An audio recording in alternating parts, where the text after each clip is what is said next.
yang ini beda Dan. Kalau yang lain udah langsung ku tembak saja begitu mangsa pertama kelihatan. Tapi yang ini kan bukan mangsa, yang ini calon istri. 8 hari terlewati tanpa hasil. Tak ada perkenalan dengan Numi. Kejantanannya pun terusik. Dik-dik merasa harga dirinya dipertaruhkan. Maka hari itu, hari Selasa ini Dik-dik beranikan datang lagi ke perpustakaan. Tepat pukul 1. Setiap Selasa ba'da zuhur, memang Numi selalu berada di perpustakaan. Dik-dik mendapatkan informasi itu dari Wildan, yang bertanya ke Niki, teman dekatnya Numi. Wildan ini ibarat asisten Dik-dik. Kemana-mana saja ia selalu ikut. Dik-dik sering meminta bantuan pada Wildan, dan temannya itu selalu siap untuk membantu. Namun anehnya, Wildan ini nyaris tidak pernah meminta bantuan pada Dik-dik. Bisa dibilang Wildan ini adalah orang yang mandiri. Dan orang yang mandiri biasanya membutuhkan seseorang yang selalu meminta bantuannya agar hidupnya terasa bermakna dan merasa dibutuhkan. Lalu baru saja Dik-dik membuka pintu perpustakaan, jantungnya seperti berhenti berdetak. Gadis pujaannya ada di sana. Ya, Numi sedang duduk menghadap sebuah buku di mejanya di tengah ruangan.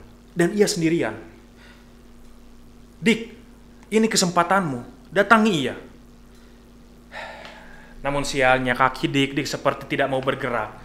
Jantungnya lalu berdegup lebih kencang dari biasanya dan akhirnya Dik-dik mencoba keliling perpustakaan dulu.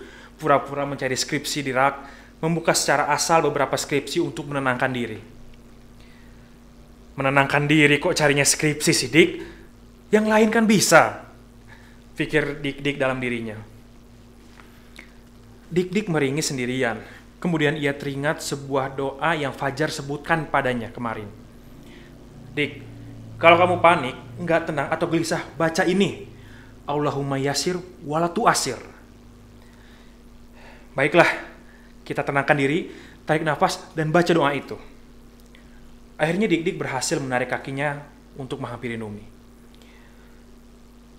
Assalamualaikum, sapa Dik-dik kepada Numi dengan perlahan. Numi tak menjawab, mungkin suara Dik-dik memang terlalu pelan. Lalu Dik-dik mengulanginya, ia berusaha agar suaranya tidak gemetar. Assalamualaikum warahmatullahi wabarakatuh. Numi yang sebelumnya sedang fokus baca buku Sigmund Freud berjudul The History of the Psychoanalysis Movement, menengadahkan kepalanya dan menatap ke arah sumber suara. Waalaikumsalam warahmatullahi wabarakatuh. Numi menjawab namun sejenak, kemudian dia merasa ragu dan berkata, apakah salam itu ditunjukkan ke aku? Iya, itu aku tunjukkan ke kamu. Oh iya, ada apa ya? Numi bertanya dengan sopan namun tegas. Ia menatap Dik-dik sedetik, kemudian mengalihkan tatapannya ke arah lain. Numi ya? Tanya Dik-dik. Iya, kamu siapa? Dan ada apa ya? Numi bertanya tanpa menatapnya. Dik-dik merasa aneh dengan tingkah gadis ini. Aku Dik-dik, kita seangkatan loh. Satu fakultas juga, cuma beda kelas. Aku kelas A dan kamu kelas B kan? Dik-dik berusaha membuat suaranya terdengar biasa, padahal keringat yang mengucur dari punggungnya sangat deras saat itu. Oh, aku tidak terlalu hafal anak-anak kelas A. Tapi kamu belum jawab pertanyaanku. Ada keperluan apa sama aku? Begini, kebetulan aku lagi nyari-nyari buku yang bahas tentang Rosyah, tapi belum nemu juga. Terus aku lihat kamu di sini, mungkin kamu suka nyatet. Biasanya kan kalau anak cewek itu lebih rajin nyatet. Aku mau pinjam bukunya, kalau boleh. Lalu Numi mengerikkan dahi, mengecilkan kelopak mata dan menaikkan kedua belah pipinya. Dik-dik merasa bingung menartikan sikapnya, tapi sepertinya negatif. Nggak boleh. Lagi ku baca-baca juga kan. Besok ujian Rosyah, jawab Numi dengan tegas dan lugas. Dik-dik merasa sedikit kesal dengan sikap Numi yang dirasanya kurang ramah. Tapi rasa penasaran lebih menguasai dirinya dan ia justru merasa lebih tertantang. Baiklah, kalau begitu boleh ku pinjam 15 menit untuk difotokopi. Boleh sih, Numi memberikan buku yang dimaksud. Lalu setelah menerima buku itu, tak ada waktu lagi bagi Dik-dik untuk meresapi rasa yang timbul. Apakah bahagia atau sekadar hanya meningkatkan hormon adrenalinnya? Yang ia tahu, ia harus segera menuju tukang fotokopi. Lalu Dik-Dik bergegas turun ke lantai dasar, keluar dari gedung perpustakaan, dan lari menuju tempat fotokopi yang berada persis di kanan kampus. Ia memang tak punya catatan tentang mata kuliah itu. Tadinya mau pinjam ke Egi. Egi adalah satu-satunya teman lelaki yang rajin mencatat. Ya, tapi sekarang ia sudah dipinjami buku Numi. Ya sudah, sekalian saja, sekali dayung, 2-3 pulau terlampaui. Sebelum difotokopi, Dik-Dik membuka lembaran demi lembaran buku tulis milik Numi. Sampai lembaran terakhir, dan ia makin penasaran dengan kepribadian Numi. Ia coba cari tahu lewat media apapun yang ada di depan mata. Kali ini baru terasa betapa berbunga-bunga hatinya. Numi mau meminjamkan buku kepadanya. Selain catatan mata kuliah, setengah bukunya masih kosong. Tapi di beberapa lembar terakhir, terdapat tulisan yang lebih rapi dibandingkan catatan kuliahnya, yaitu kumpulan puisi. Mata Dik-Dik bersinar membacanya. Puisi itu ternyata doa-doa yang ditujukan pada Tuhannya. Doa tentang keinginan melanjutkan S2, tentang keinginan agar orang tuanya lebih peduli padanya, dan tentang keinginannya untuk menikah dengan laki-laki soleh. Senyum Dik-Dik tiba-tiba menghilang dari bibirnya. Dalam otaknya terfikirkan, lelaki soleh. Tentu ini bukan dirinya.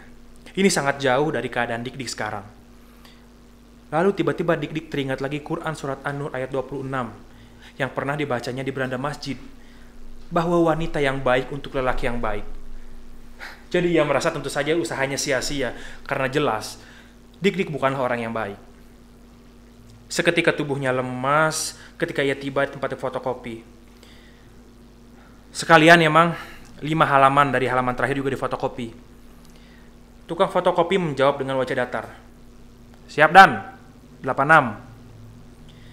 Usai memfotokopi catatan, Dik-Dik kembali ke perpustakaan dengan tubuh lesu dan mengembalikan buku itu pada Numi. Makasih ya, kata Dik-Dik. Numi hanya menganggukkan kepalanya. Tanggung sudah kepalang. Dik-Dik tidak ingin hanya bertemu Numi untuk meminjam buku. Lalu tiba-tiba Dik-Dik minta nomor telepon rumahnya.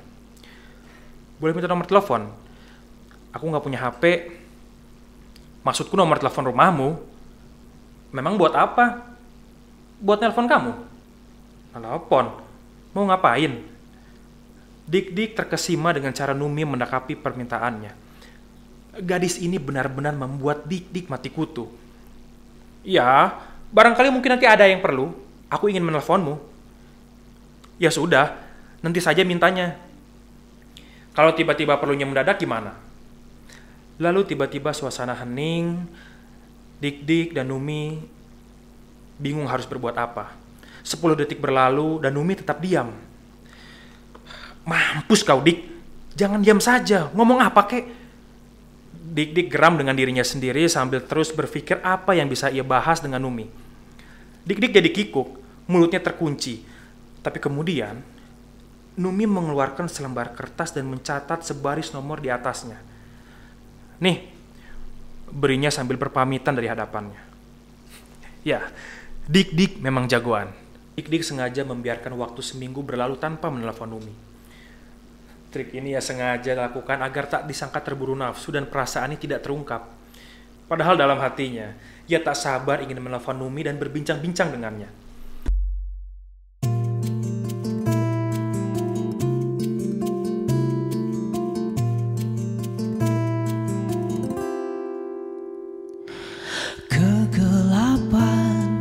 Akan aku tinggalkan.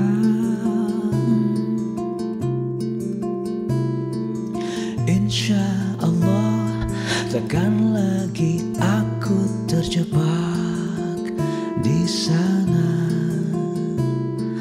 Aku merasa sudah sekufu